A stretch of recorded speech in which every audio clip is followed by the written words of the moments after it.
All right.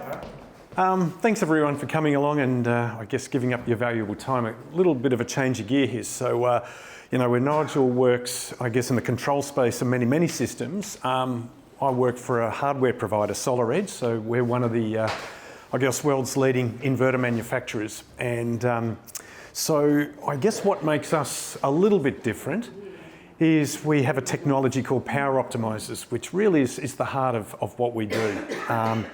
And I guess we'll talk a little bit about why you might consider Solaredge depending on where you are in your solar journey. But I think just to set the scene a little bit, we need more energy.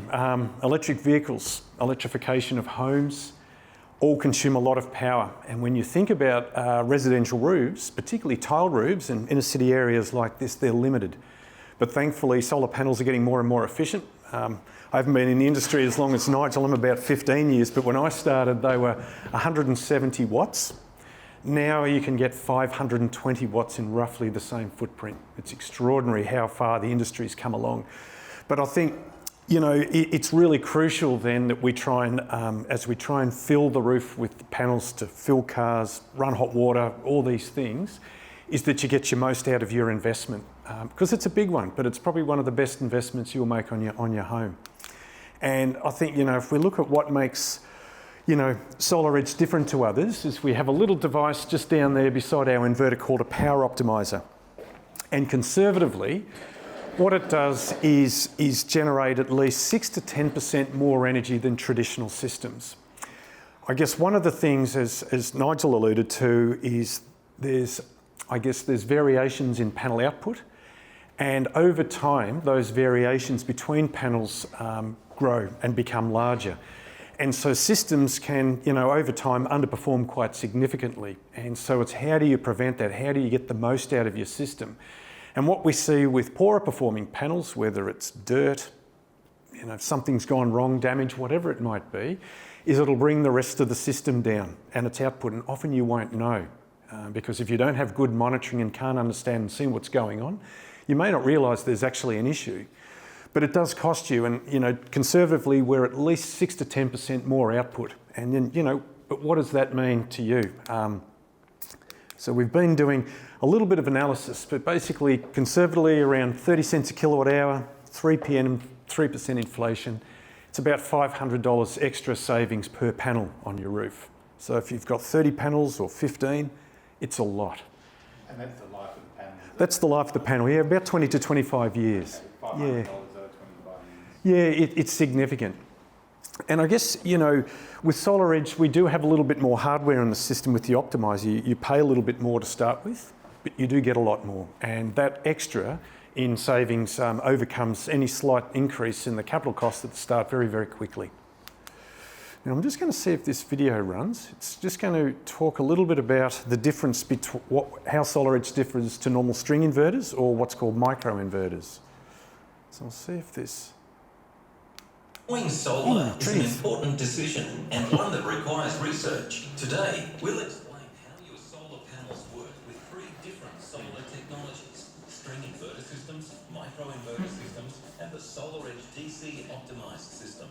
First up, the string inverter system, where all the panels are connected in a string, like a chain. If one panel underperforms due to shading or debris on the panels, the whole string's performance is brought down to the level of the lowest performing panel, losing energy and affecting your savings. Next, we have microinverter and DC optimized systems that use power optimizers. With these 2 technologies, each panel operates independently, like individual players.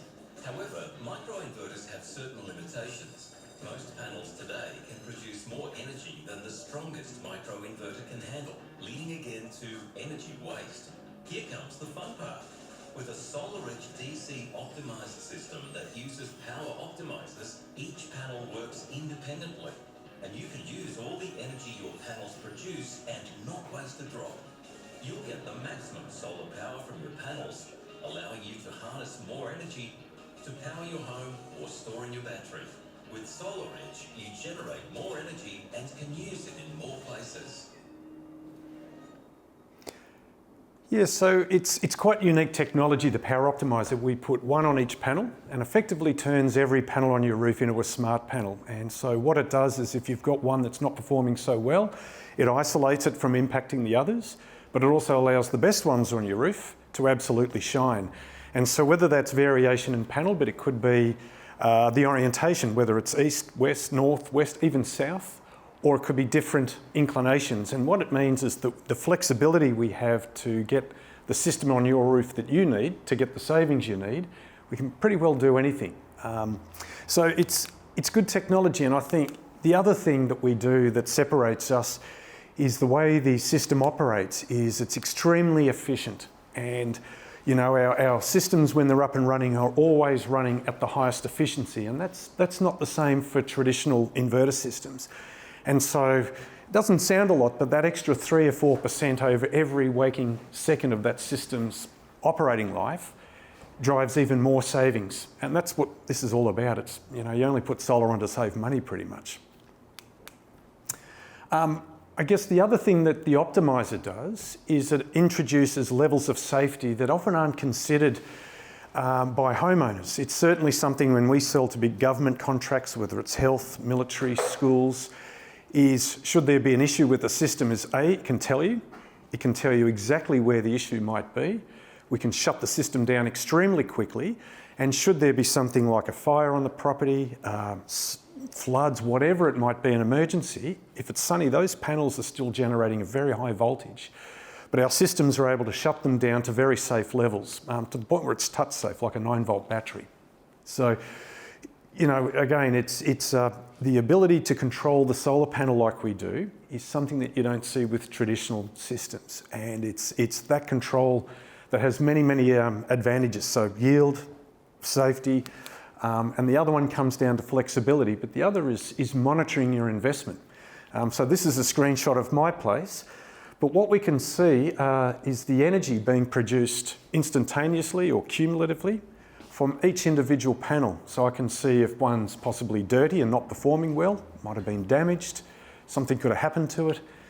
But again, it's something you don't look at all the time, but just having that ability to look at how your system is going, it's a health check. I can tell you and Nigel attested this, there's many, many systems out there where people wouldn't even know that there's something wrong, would not have a clue. Okay.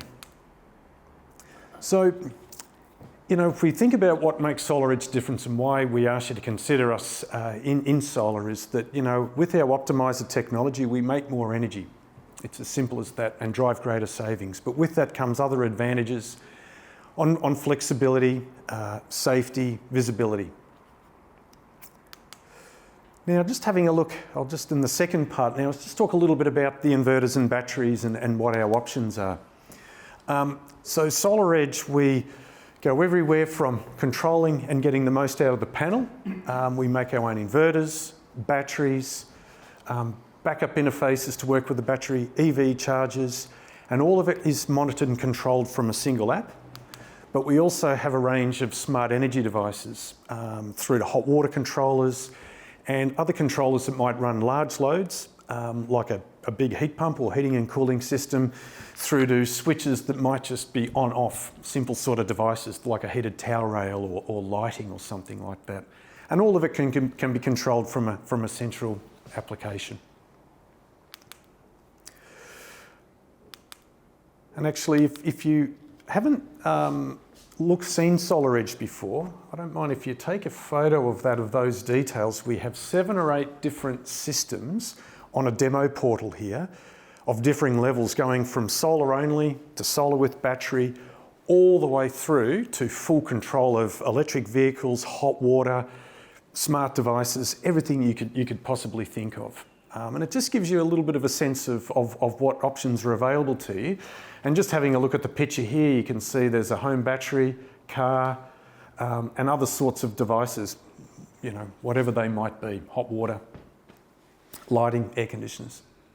I was just going to ask how compatible is your system with like a Zappi for the car controller? At the moment, we don't integrate with Zappi directly. although we are looking at open sourced options. You know, we're about to announce an integration with Stiebel Eltron with our heat pumps.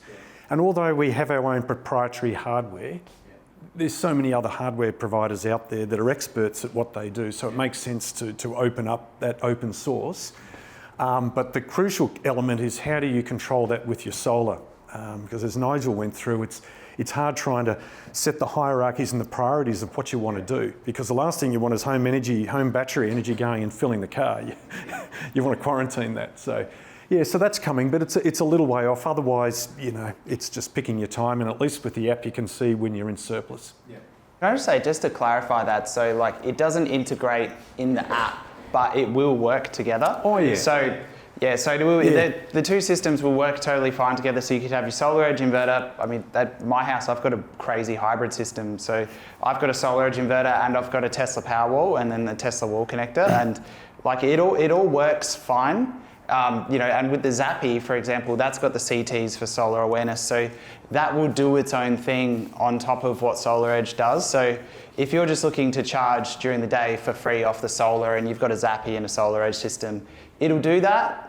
The only thing that he's saying is essentially it's just got two apps, and the Solaredge system won't necessarily be able to send a message and tell it to do that, but to tell the Zappy when to charge. But the Zappy will already know when to charge. Yeah. So yeah, the Zappy is a really good system. Just to go off topic here. No, it's fine, mate. Yeah, it's good. The thing is, yeah, if you did have a Zappy and a SolarEdge system, they will actually work together really well. Yep. For example. Yeah. So because it's got the sensors to look at what would be exported power going out to the grid versus you just doing it manually. Yeah. So the app to look for is My Solaredge on the App Store, whether it's Android or Apple. Okay, so just looking at the inverters. So I guess our flagship model is the Home Hub inverter. It's got integrated inbuilt meter, backup, battery ready, controls EVs, smart devices, all sorts of things. And so next year we're going to go to market and we're only going to sell a 10 kilowatt inverter. Some areas will need it as a 5, but basically we're going to go with a 10. And then the scaling feature is the optimizers. So the more panels you have, more optimizers. Because home energy is going to the point where, you know, now 70% of our sales are 10 kilowatt inverters nationally. Systems are getting bigger and bigger and bigger. So, you know, a lot of the smaller systems, we don't play too much in that space anymore. But I think one of the big advantages that we have, and I'll talk about this in a minute, is the ability to expand over time. And many people, when they start their solar journey, you know, make a pragmatic decision on what they can afford at the time. But coming back and trying to add more panels when you add a battery and do other things is exceedingly difficult with traditional standard inverter technology. But it is something that Enphase is able to do with building out systems over time, and we're similar in a different way, but it provides that flexibility. And then in the three-phase space for those larger homes, we also have an inverter that can connect to batteries. It doesn't offer backup in this space, but we have other solutions to manage backup in dual or three-phase homes with our Home Hub inverter. And then when it comes to our battery, it's exceedingly efficient. The way we've designed our system is very, very different from many others, and I'll play a short video in a minute, but basically going from the roof to the switchboard, it's about 93.5% efficient. Many, many other systems sit in the mid-80s, and that's thousands of dollars of lost energy, but it's about 30 days of battery waste in a year. So it's like a 12th, it's significant that we save. You can put on the wall or the floor, indoor, outdoor. You can just see one just down there on the showroom there. It holds about 10 units of energy, which is good for most homes. Discharges at about 5 kilowatts. Again, it's pretty good, covers many, many appliances. But what we can do is we can add a second or a third battery, which then gives you 5, 10, 15 kilowatts worth of power. And that is an awful lot. It's a huge amount. Most residential homes in Melbourne don't need it, but when you get onto the fringes with big water pumps on farms and things, that's where that stuff starts coming in. But I think the big thing for us, which makes working with VPP partners like Amber, AGL, some of these other guys, is we have an unlimited cycle warranty. You'll see many others will limit the amount of cycles that you can do or the energy. We don't. The unit is designed for cycling multiple times a day. So what do you mean by cycling? Yeah. Is it charging it up and then getting rid of your energy and then charging up again? Yeah, that's right. So it might be, you might discharge it down by 20, it'll come back up, might go down to 80% usage. Yeah, it's designed to manage all of that without any problems at all. So I'm just going to run a short video now that just talks a little bit about what makes the way our battery works with the inverter is different to other technologies that are out there. DC coupling. Let's see what it is and why you should care about it. Your solar panels generate DC or direct current while your home electricity operates on AC or alternating current. So when you use solar power for your home, you need to convert it. Although most devices in your home run AC, some of them, like storage batteries and EV chargers, can also run on DC. In an AC coupled solar system, energy is converted from DC to AC from the rooftop and again back to DC for battery storage and finally to AC for home use. And each time there's conversion, energy is lost. But there's a way to avoid this energy trade-off. Introducing the DC coupled system, a more efficient design that requires only one conversion from DC to AC. It's like an energy highway directly from your panels to your battery without losing energy along the way. And that's why you should care. DC coupling means more energy to power your home. Harness more, store more, use more with a Solaredge home DC coupled system. Okay.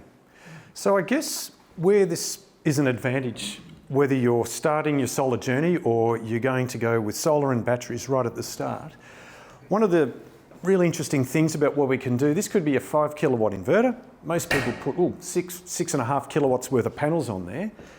But what we can do is, over time is look at how that energy is being used. And if you say find as a homeowner that you're using energy at night, so you don't have a battery, you're pulling from the grid. Say it's about 10 units of energy, but you look at your app and you can see you're exporting 10 or more. So it's suggesting then that you could come and connect a battery and everything's fine. You've got that surplus during the day to fill it. So you're bringing it in at night, which means you need it, but you're exporting heaps, which means you can fill it. But what if you're using all of that energy during daytime, particularly with electric heating in winter? One of the things that we can do is we can start adding extra panels to our system purely for battery charging. In fact, it's all part of a big pool of energy that can use to do both. But what we can actually do with a 5 kilowatt inverter is if we can put up to actually 15 kilowatts worth of panels to charge up to 2 to 3 batteries. So it's something that no other inverter system in the market operates in quite the same way, but it's a really nice feature when starting out, is that you can come and expand it over time. And so whether it's lengthening a string of panels, as it's called, or adding extra strings, it's something that we can do whether it's 1 year, 2 year, 5, 6 years down the track. There's a few limitations around regulations, but technically we can do that without any concern. And then certainly with DC car charging as well, which is going to be something that we'll see a lot of in the next year or two, because it's much more efficient to take power from the panel, put it straight into the car, rather than running it through these inverters and devices and losing energy along the way. Okay, so this is just a really quick example of what we're talking about. So we've got extra panels. This is what the inverter's putting out in the blue to run the home, and all this is surplus, and it goes into the battery. And this is a photo of my colleague's place up in Sydney. So you can see here he's producing 12 kilowatts of power in the morning. The car is charging nearly 7.4 kilowatts, so nearly at full power. And he's just finished charging his battery up to full. In fact, this was really early. It's like about 9:30, 10 in the morning. What's interesting though is that the nameplate capacity of his panels on the roof is only 11 kilowatts, but he's actually producing 12. So the panels can do more when it's cooler and really sunny. And the beauty with our optimizers is that we don't, cap or limit what a solar panel can produce. We allow them, if they can produce more because the conditions are right, they will, especially if there's somewhere for the energy to go. And then if the car's full, the battery's full, everyone's gone to work, likewise, we can ramp this system down to as little as 5% or 3% of its operating peak. So it's a very smart system that controls the whole thing. Why would you ramp it down rather than just use the grid? Could be export limited. We see in many areas now, you're down to 1.5 kilowatts max. Yeah. All right, just a couple of things on blackout protection. So with our batteries, you don't always need it. I don't know whether you remember back to earlier this year with the big storms that came through Melbourne. I came back from Sydney and the sun had come back out. It was about 5 o'clock I got home. We were running dishwasher, clothes. The boys had PlayStation on. It was hot, 3 air conditioners running, lights, everything. Thought, okay. Didn't look at my phone, didn't look at the app. Got to about 8 o'clock. We got a call from a neighbour. How come your lights are on? There's a blackout. So I pulled out my phone. Oh my God. So we were running virtually everything in the home.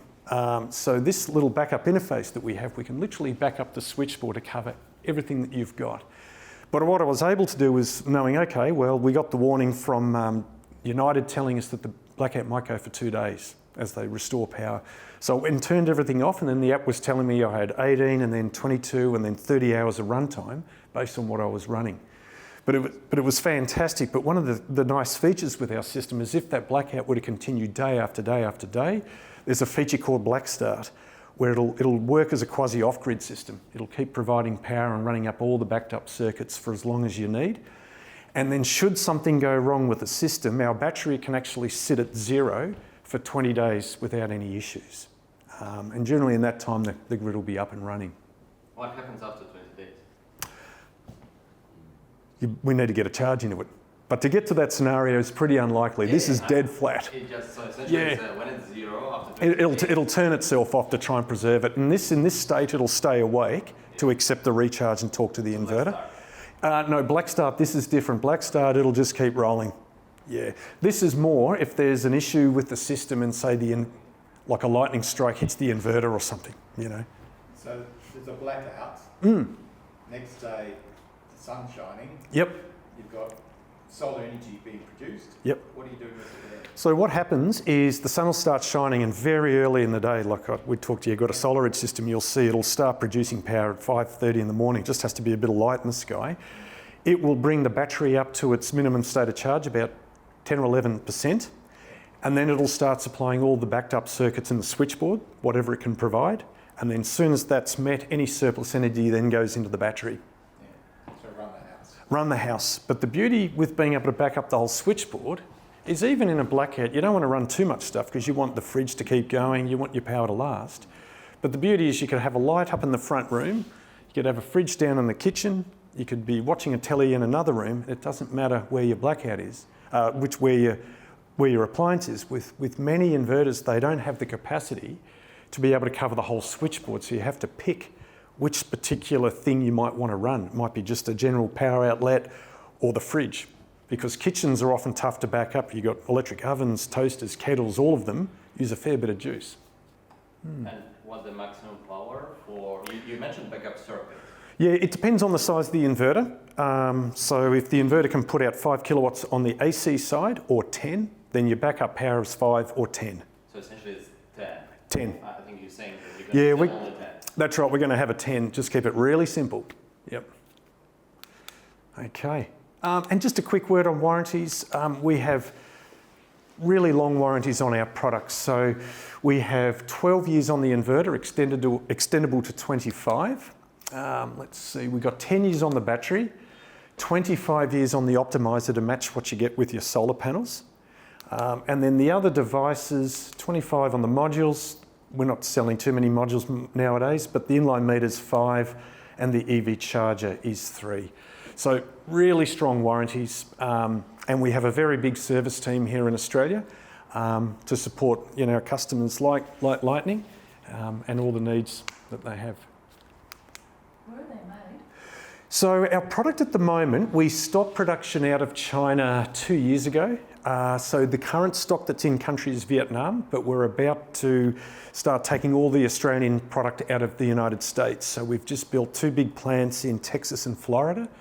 So we'll be getting made in USA. We'll start seeing those first products early March. So range of reasons for that. Very hard to operate in China with some of the lockdowns and things they were doing. Solaredge being an American parent company, operations around the world, most of our markets, Europe, Australia, Japan, North America. cybersecurity and all of that plays a big part as well. And so there's a lot of very strong mandates now from government bodies to get things from certain places, components, everything. So yeah, one of the decisions behind moving to the United States is that. Plus there's very generous incentives now as the US and China battle it out a little bit in this space around supporting their renewable energy industries. So it's exciting. We're really looking forward to it because a lot of the feedback we've had is that Made in USA is a nice way to differentiate who we are. And given that now, you know, nothing wrong with Chinese manufactured product, but you know, there's a lot they do it very well, very cost effectively, and it's hard to compete. You know, I think they're 80% of the market now in Australia, inverters and batteries are coming out of China. They're very good at what they do. Most of your semiconductors, I expect, Chinese, right? No, we get all of our semiconductors from a Japanese company called Murata. So we use automotive grade capacitors, which are, you know, leading in the industry. And so as a result, you know, our latest generation of product is extremely reliable, very, very good quality. Yeah, yep. So thanks. Thank you very much. And actually, if you just want some extra information, so let me just go back. There's our link. If you just put Solaredge in your search engine, it'll just go straight to .com. It'll automatically go to Australia. And there's a section there for homeowners to really look at some of the stuff, some of the technology and what might be of interest to you. And then there's plenty of stuff on YouTube as well about how to use our apps, all that sort of stuff. All right, any questions? Question.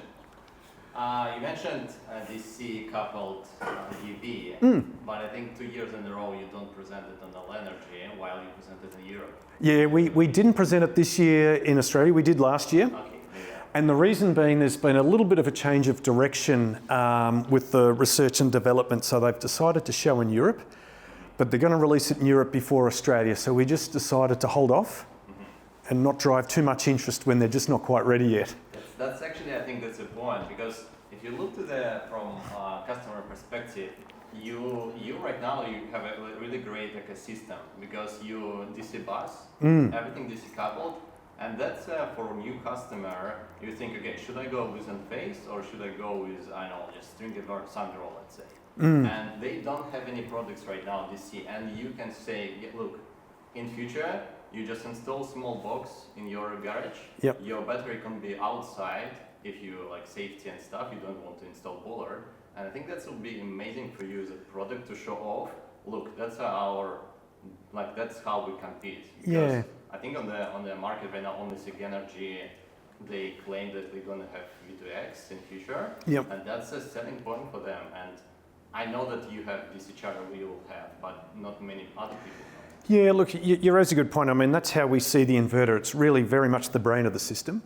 And what the gentleman's saying is with DC power, and that video was showing, is if you can take DC power off the roof, and it's a little bit technical, but the same voltage that it comes off the roof and you put it into devices like batteries and cars at the same voltage, it's extremely efficient. And when roof spaces are limited and you're trying to get as much out of your investment as possible, being able to do this really efficiently is super important. But it also means, as we talked about with expansion, is you might start with a basic system today that's solar panels and an inverter. You can come and add battery and some more panels. You get an electric vehicle, you get a DC charger. You might add some more panels as well to do that. Roof area permitting, of course. But the beauty is whether those panels are 440 watts today and 640 watts in 2 years' time, we can still do that. We can mix and match panel technology in our system with ease.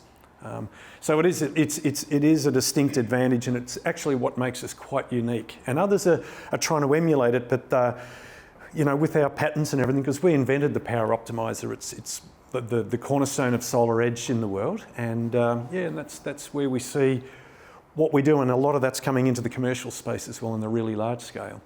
And I think another selling point actually for your DC is the V2X, because you automatically have a bigger battery. Because I think that's right. Our main thing for many people right now. Everyone waiting for V2G. Yeah. It's already all the regulations settled in the Australia. It's already can be done.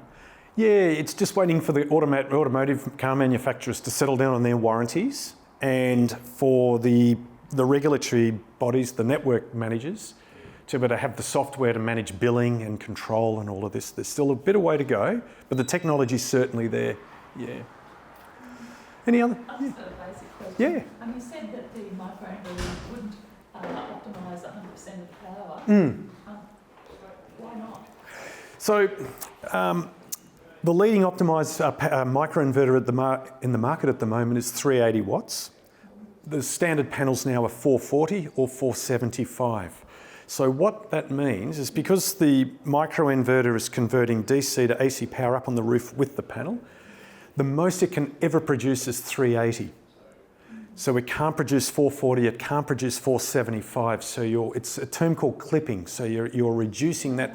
Yeah, the panel will never ever produce what it's capable of doing. I wasn't aware that the microinverters were limited to that. Yeah, it's been a challenge for many inverter manufacturers. We're no different because the rapid rise in power class of panel has been extraordinary, the pace of development. No one foresaw it going this quick. And, 5 months ago, most distributors were holding 440 watt panels. They're now swapping over to 475. I've got 415s on my roof, which a year ago was what was in the market. It's changed so quickly. So to keep developing inverter and optimizer technology to stay pace, it's not easy. Yeah, and unfortunately with micros, it's a little harder because it's quite a complicated bit of kit. Yeah. And what max power for your optimizers? We've got 750s at the moment, but residential it's 650 watts. Yeah. And when you say residential, it means the normal hub won't work with 750? Yeah, that's right. Yeah, and it gets down to physical size. What's practical to take up onto a roof by someone carrying it? So, a lot of the big panels used in commercial and utility scale, they're monsters. They weigh 27, 30 kilos. 2.5 meters, I think. Yeah. 700, Yeah. even Yeah. more. So we think around between 500 and 600 will be the sweet spot, which is what we can handle today with no problems. Yeah. All right. Cool. Thanks for your time. Appreciate it. More questions? Yeah. That's all good. Yeah. All right. Cool. Thanks, Doug. No worries. So, does anyone have any other questions for Nige or anything, or for me, or anything you guys want to talk about? Otherwise, we can just break out. You guys can have a chat with the people. One question. Yeah. Last Thursday we had a very hot discussion on Enphase. And yeah. what about reliability of Solaredge? Because as a little bit problematic a few years ago that all the power optimizer not so reliable, and there was a joke last Thursday that you're so good with detection of problems because you have so many problems. I didn't say that. It's on video. No. Yeah, look, I was there, so I'll touch on this yet. I think, there was. I don't know. It's a sticky one. There was probably a period there a couple of years ago where Solaredge would probably even admit maybe there was a few too many issues slipping through the net. But from what we've seen recently in the last 12 months, it seems to be under control.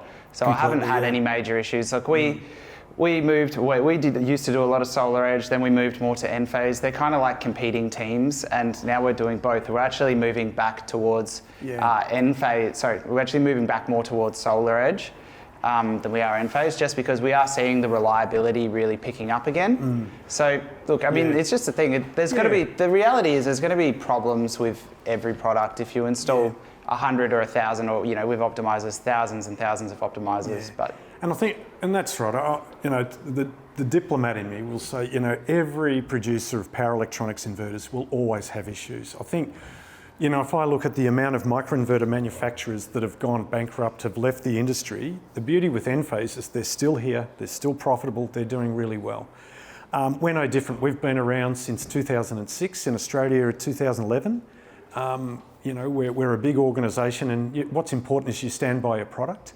And I think the other thing is we're now 5 generations of evolution into what we do, and it's continual improvement. We're no different. And I think, unlike the automotive industry, which is really mature, or air conditioners and this sort of stuff, they've had time to get their quality absolutely nailed. And I think we're really hitting our straps now. Certainly our batteries are magnificent, but the inverter sort of stuff, last month we looked at replacement rates. We only swapped out 4 in a fleet of these brand new units of about 25,000, and That's really good for power electronics. You know, they're performing extraordinarily well.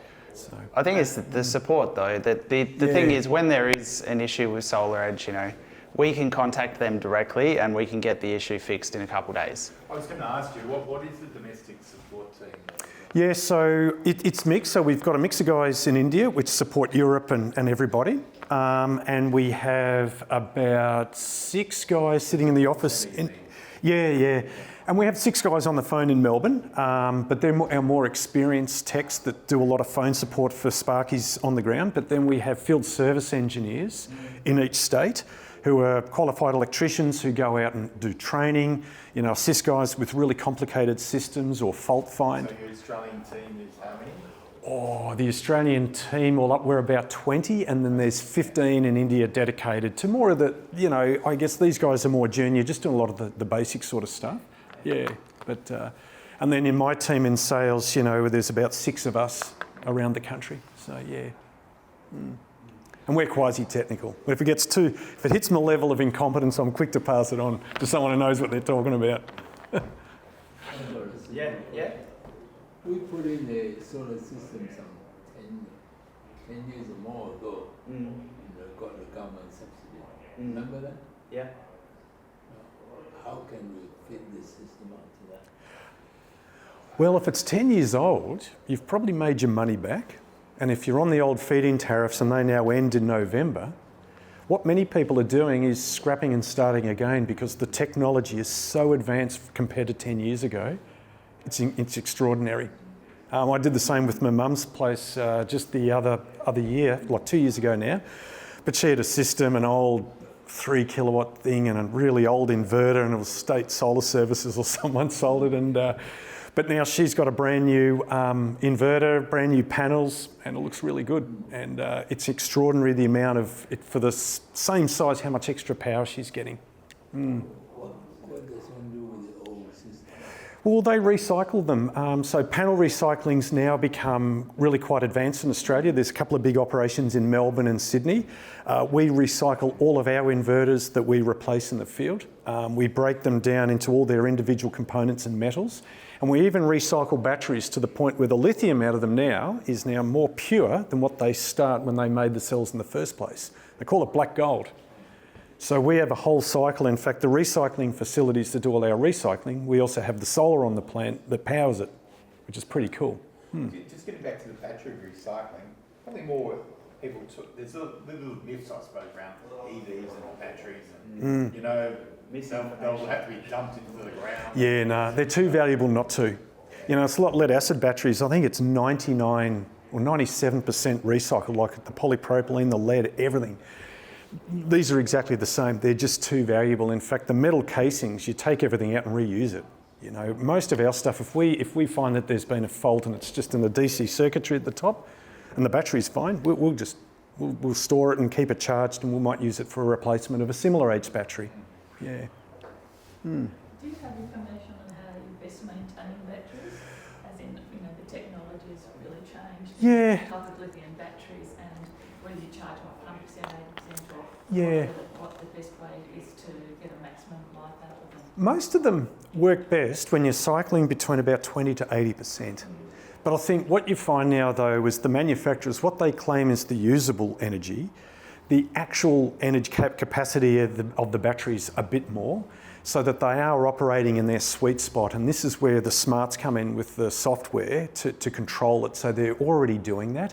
I mean, at the end of the day, if you run your battery hard and you've got really big appliances in the home consuming it really quickly, and the battery, you know, draws down very, very fast, that may not last as long as another that are just running smaller systems like this.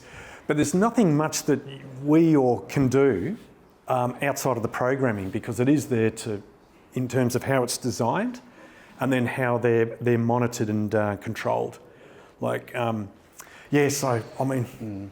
They're just kind of set and forget. Yeah, they're set and Most forget. home batteries, it's not like cars. I think that there's No. different stipulations around, say, Tesla cars, depending on which model you have, as to how far you should charge. They recommend you charge it, whether it's to 80 or 90 or 100%. Yeah. But home batteries, you shouldn't have to do any of that. You shouldn't have to worry about it. The big one is just making sure they're installed in a nice, cool, shady place.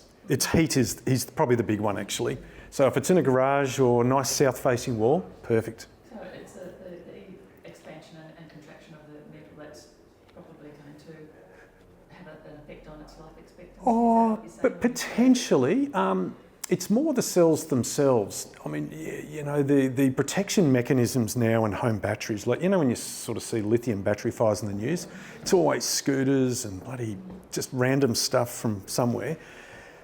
It's rare with home batteries, like cars. You know, the design tolerances that go into it, the work, the testing is extraordinary. You know, we test to an American standard run by UL, which looks at fire propagation and all the tendency to catch fire, all that, and it passes with the highest standard. And so yeah, they're over-designed in many ways because safety is so primary.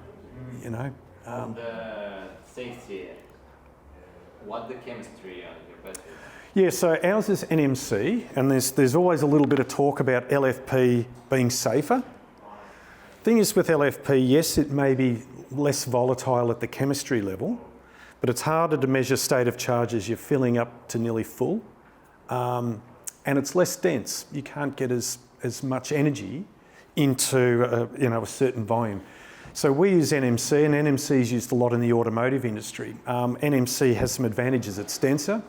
It's easier to measure state of charge, and although there's a lot of talk saying it's unsafe, it's not. It's actually the assembly. It's the mechanical, the electrical protection. And one of the things we do is we measure voltage, current, temperature of every cell within the battery, because temperature is the precursor to something not quite right. And because we have optimizers on the roof and the inverter's talking to it, not only can the inverter shut the battery down, we can also shut down any DC power that might find its way to the battery and isolate it completely, which is something that's quite specific to what we do. So it's very much the assembly, it's not the chemistry. Nigel knows all about this. There's a lot of talk in that space, and you know, a poorly designed LFP battery is way worse than anything else, and you see that on the news with scooters and... Don't you have a little fire extinguisher in your battery? Yeah, we did. That was there just for the DC circuitry, because it's arc faults where you get your most problems. We found that a lot of the testing we did in the United States to their standards, that it just wasn't necessary, so we removed it because there were questions around certification and, you know, servicing of the fire extinguisher, so we don't need it anymore, and it made no difference. All right, cool. Thanks. Oh, we've got one more question, and then yeah, we'll hang around after. Sorry?